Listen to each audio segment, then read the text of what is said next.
Hello and welcome. This is Legal Focus on TVC News. On our radar this week is the transfer of the money laundering trial of former Ekiti State Governor Peter Ayodele Fayose to another judge. This after about 14 witnesses had testified before Justice Mojisola Olatunregun of the Federal High Court, Lagos. Plus, an exclusive interview with Boyega Oyewole, a senior advocate of Nigeria and a former Ekiti State Attorney General. Also, we'll tell you all you need to know about illegal detention, arrests and bail. Stay with us for these and more.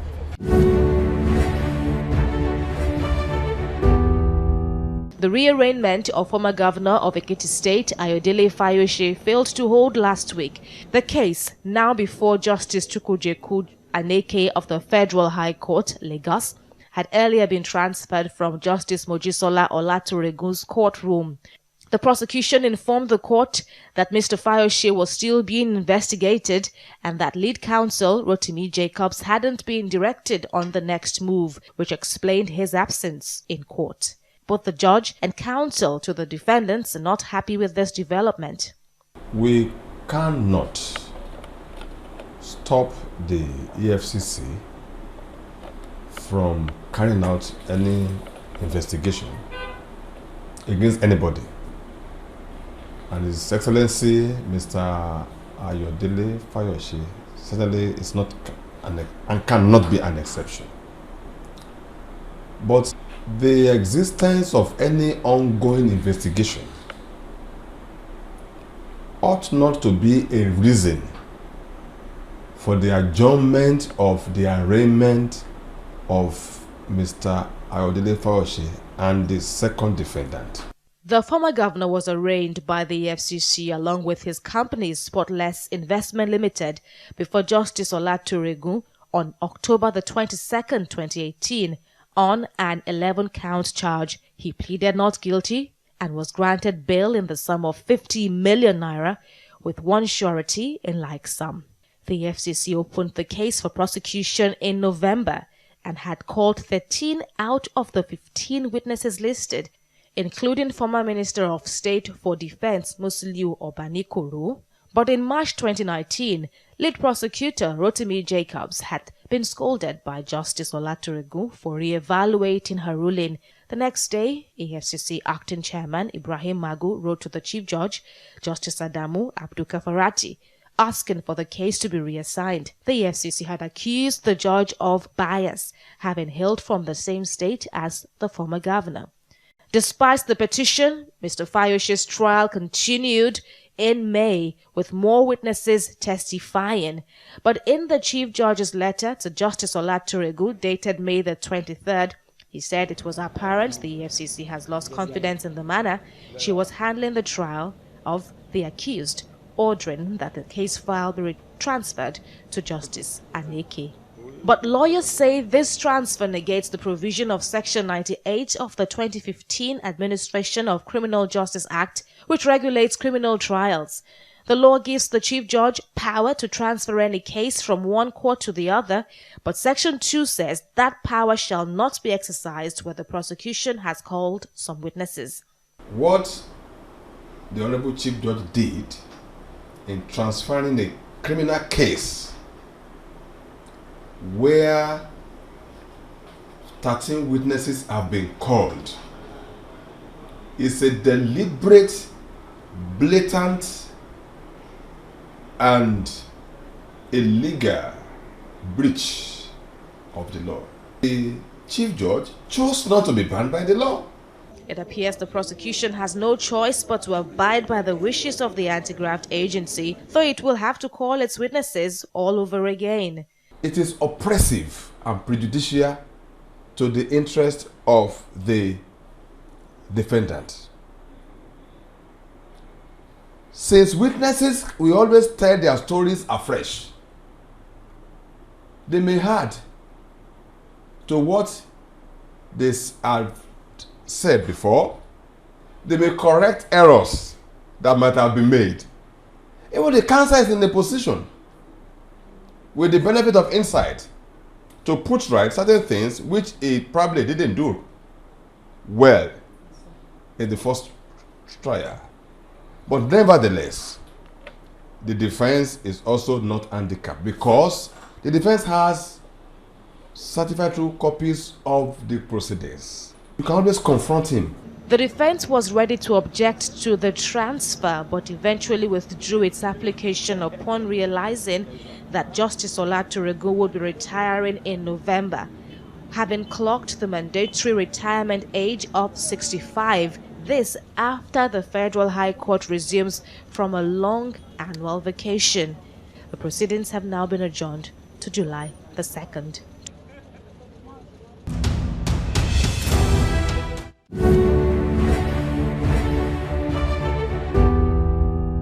I believe neither jailing nor seizing of assets is even going to deter corruption.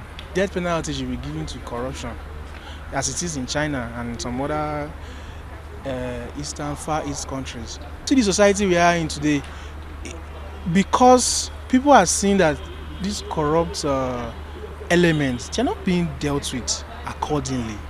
They have, even if you seize, I assure you, you cannot seize at least 80% of the loot. The loots are hidden. Whatever the state apparatus deployed, it must be such that could also bring physical pain to the person. So that is inclusive of jailing and also seizure of assets. Because what actually makes men to do all that they do is the fear of the unknown, the future. That is why somebody will go into primitive acquisition, acquire so much for the future, for the children. Let me even, by way of extension, make it that it is not just only him, but we should also put in place measures that if you steal beyond a particular amount, your family should also be involved. Because these are the people, if you had gotten away with those wealth, these are the people who will benefit from. Ordinarily, for a person that has conscience, jailing the person will serve as a deterrent and he won't commit the offense. But today, what we see today is that we have some people who are more hard-hearted than Lucifer. So even if they go to prison 10 times, it wouldn't matter to them. What they want is they have the cash with them. What the government should do, don't allow such persons have access to this fund. It will save a whole. For instance, the introduction of NIPPS. Yeah. Introduction of this that you pay staffs through the accounts. A ghost will not go and open accounts. A ghost will not update accounts. That's why that was what led to unraveling this issue of ghost workers. Now, this TSA. If the whole monies are put in TSA, you will discover that if you don't have access to this fund, you won't have access to steal any. So there will be no need for even the burden on the court will reduce. The two of them should run concurrently so that this thing will stop to once and for all. As I'm talking to you today, some people have not eaten. Whereas some people in their houses, they have billions, trillions. They don't know what to do with. Tell me, in their father's farmland, they don't have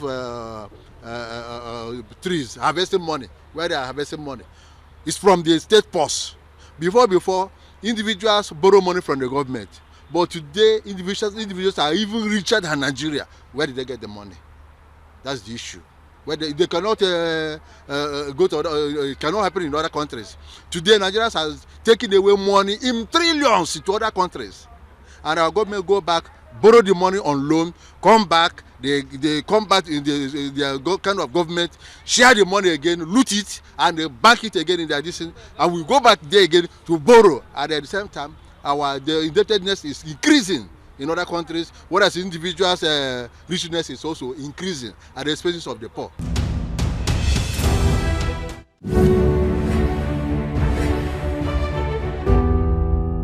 You're watching Legal Focus on TVC News, and now it's time for The Advocate. This segment takes us into the world of legal luminaries of our time. And today we have Mr. Gboyega Sanmi Oyewole as the advocate for the week. Let's go to the beginning, childhood days, and the point when you knew you were going to be a lawyer. Or was it always law for you even when you were young?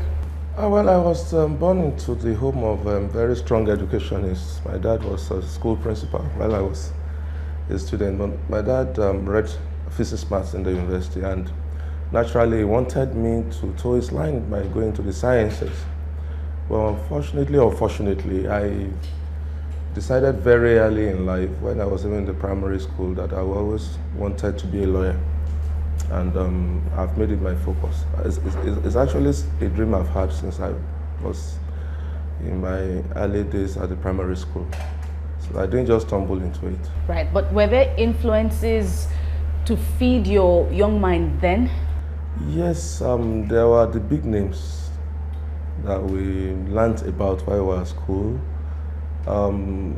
We have people like Chief Afe Babalola, who is from my state, and it was till tomorrow more of an idol in my state. I grew up hearing his name, and I grew up admiring him. And then much later in life, we started hearing, well, from my own perception, about Chief Rotimi Williams and Chief G.O.K. Ajayi. And these were big names, and those names inspired. But tell us about your tutelage. Finishing from Ife in 1989 and then law school 1990, like you already rightly mentioned, Chief Aibala has been a heavy influence on me. So I went to his office for my law office attachment from the law school. And I was also fortunate, after completion of the law school, to be posted to his chambers for national service. So I started my career effectively with him as a law student and as a law graduate and as a lawyer. And then I must tell you, it was really tough. It was a very, very, very tough person. If you did 99.9% of an assignment right and you got 0.1 wrong, you pay for it. Let me tell you something that happened when I was with him after 3 years. We got this case from Oyo State government, and it was a census after the population census exercise of 1993. Oyo State was disputing their figure, and they came to him. And then we had to go and conduct, what's it called again? Conduct another census. And for Oyo alone? Yes, Oyo State alone. And he sent us to the field. I was sent to a rural area. We were expecting so much that, after this assignment, we were going to get a lot of largesse from Chief. Well, what he did after the assignment, he wrote us all the same letter saying that he thanked us for a job well done. But that while we thought we were working for him, we were indeed working for ourselves.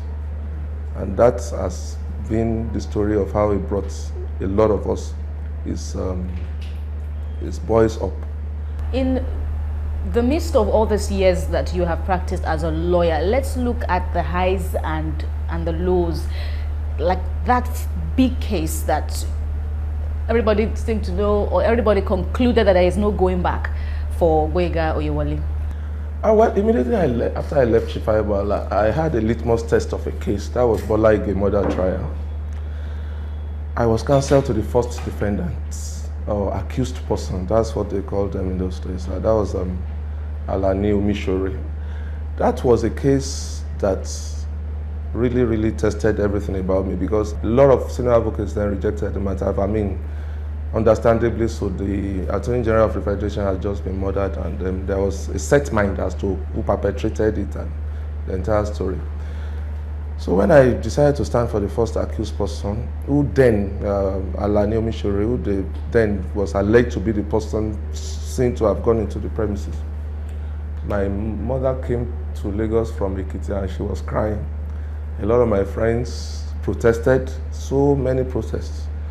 But I believed in what I wanted to do. I believed in the innocence of my client. So I went into the case with everything I got. And then eventually, I was the one that started the cross-examination of the star witness, Andrew Olofu, who said he saw Alani Omishore. And on that cross-examination, he admitted that the weather wasn't good enough for him to see anybody, and that he could not affirm, and that he was told to mention the name of Alani Omishore. And of course, the entire case crumbled at that point. So that was the first major test I had, and I thank God I survived. I survived it because I believed in what I did. And being a member of the profession yourself, there must also have been a burden on your mind in that trial, even though you were on the other side. I'm sorry to interrupt you. I felt that the police did a very bad job. You see, we have a problem in this country. Immediately anything happens, they look for scapegoats. No investigation was conducted. A list was just sent to the police as to the possible suspects, and the police followed it. No investigation of any type was conducted. Do you have any regrets? No, not at all. Handling a case Absolutely like no. that? I actually thank God. Do you feel vindicated? Highly vindicated. And that's why I still feel that the government should not close the Bola Ige matter. The investigation, fresh investigation should still be conducted because they had the wrong people then. They could still get the people who perpetrated it. That's why a lot of high-profile murders have gone unsolved in this country. The police will go into their investigation with a set mind. And when it fails, then people will pick on some innocent ones and say, well, they have used their position to get out of the trouble. No.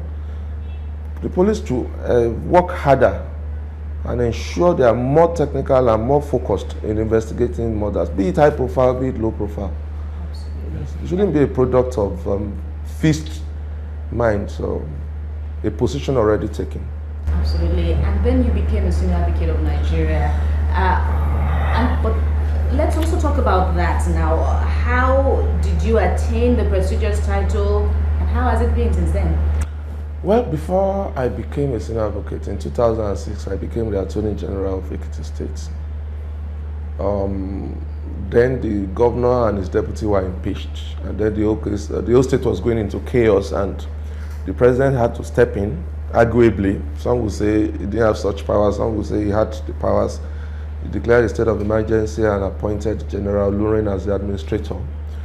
I was called upon to serve as the state attorney general, the only commissioner to him, and I was attorney general to acting governor Tope Ademiluyi. Subsequent to that, I was attorney general also to Chief Segun Oni. And then while there was a tribunal, court of appeal judgment asking for a rerun of the elections, he had to step down. And then the speaker became the acting governor for 3 months. I was also the attorney general to the speaker until Chief Oni won the rerun, and he returned as governor. And then we enter into your son era. Yes, if I must tell you, it was tough. I had to apply like 9 times, but we thank God that I eventually got awarded. After I had attended, I think, about 5 interviews. That means I got to the final stage about 5 times. And you know, the standard is really high. I must consider maybe perhaps those earlier applications, I wasn't particularly qualified. So I got it when I was deemed qualified. That's why I will tell you, a lot of people say the award is given on patronage. I don't agree. You've also served on the Council of Legal Education. Yes.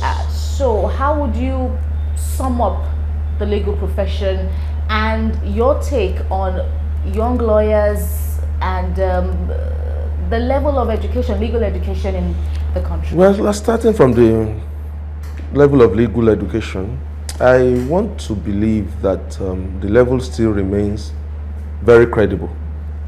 I think the problem we have basically is not limited to legal education. It's limited to the entire educational horizon in Nigeria. The quality of our graduates has not really been impressive, and the law students and law graduates are no exception.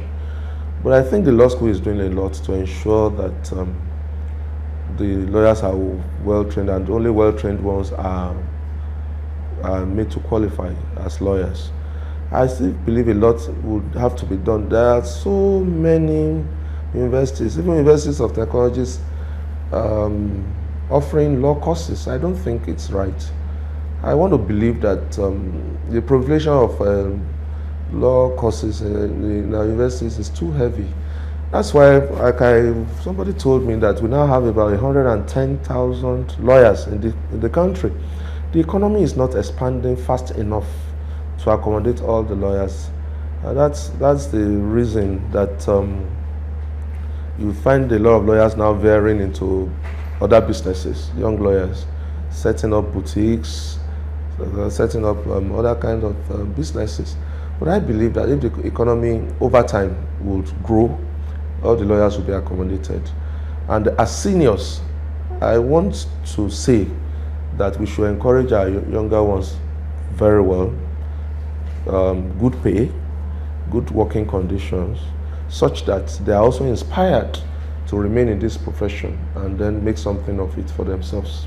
All right. Thank you very much, Mr. Gboyega Sanmi Oyewole, for this revealing interview into your world. Thanks for having me. Mr. Oyewole, Senior Advocate of Nigeria, is the principal partner here at Lords and Temple Chambers here in Lagos. And that's it on The Advocate for this week. Legal Focus continues in a moment. Please stay with us.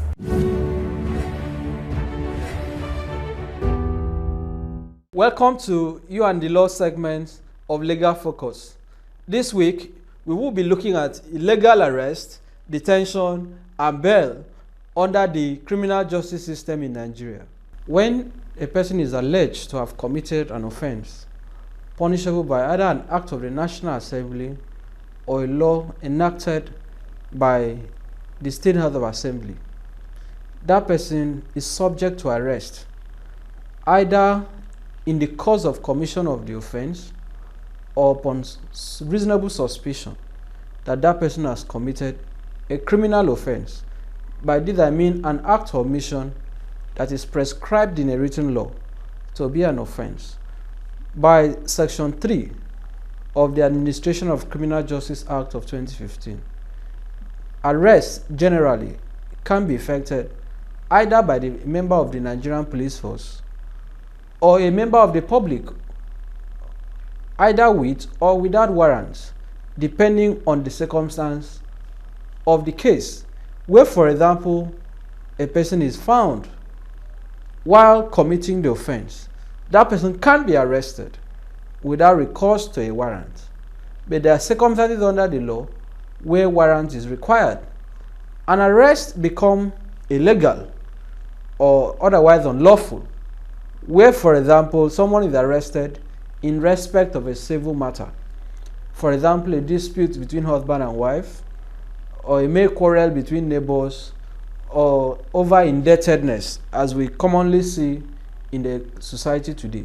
Such arrest is categorically unlawful and illegal. Where also somebody is arrested in lieu of another. A case study is where Mr. A is alleged to have committed an offense.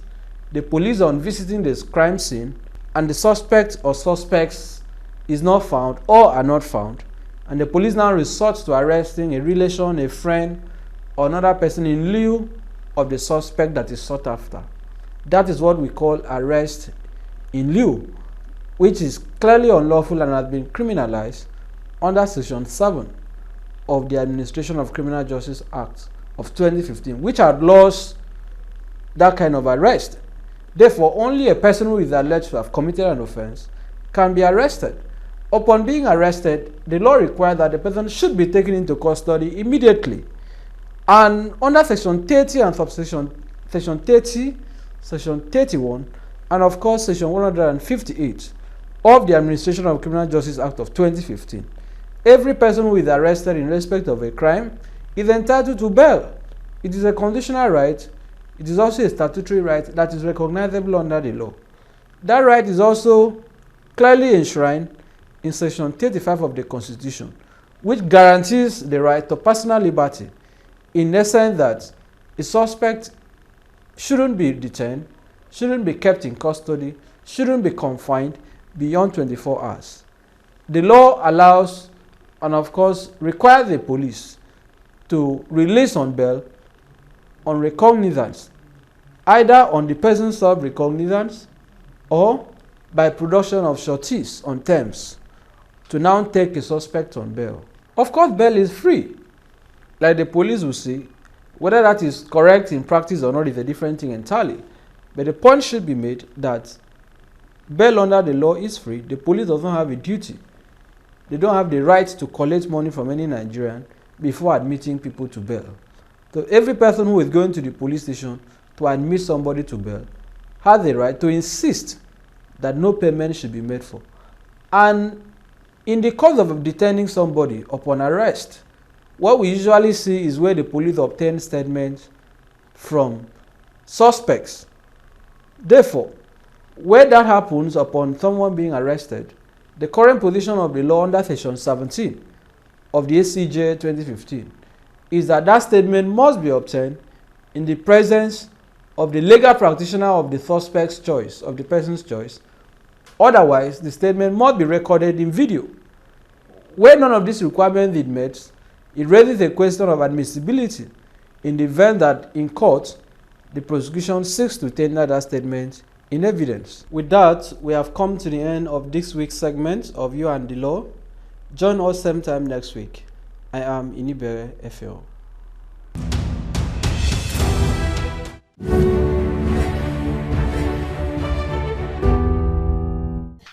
Justice Rita Ophelia Jumagobia is no more a judicial officer and so can be tried for any offense in any court of law. This was contained in the ruling of Justice Rilwana Ikawa of the Federal High Court, Lagos, who also dismissed the application of co-accused Godwin Obla seeking to be tried separately. The two are charged on 18 counts of conspiracy, unlawful enrichment and money laundering. In the ruling, Justice Aikawa stated that Justice Ophelia Jumagobia didn't dispute the fact that the National Judicial Council had received a petition from the Economic and Financial Crimes Commission against her, the result of which had been a recommendation by the NJC to the President for her dismissal. Justice Okon Abang of the Federal High Court, Abuja, says he will withdraw from a fundamental rights suit brought before him by Senator Buruji Kashamu, seeking to stop the federal government from extraditing him to the United States of America over drug-related offenses. Counsel to the NDLEA, Joseph Sunday, had informed the judge that he had delivered two judgments in 2015 on the same extradition issue. The lawyer said further that the two judgments of the High Court have been set aside by the Court of Appeal in Lagos Division and were now at the Supreme Court. And that's our package for you on Legal Focus on TVC News. Thank you very much for watching. We urge that you join us again next time. See you then.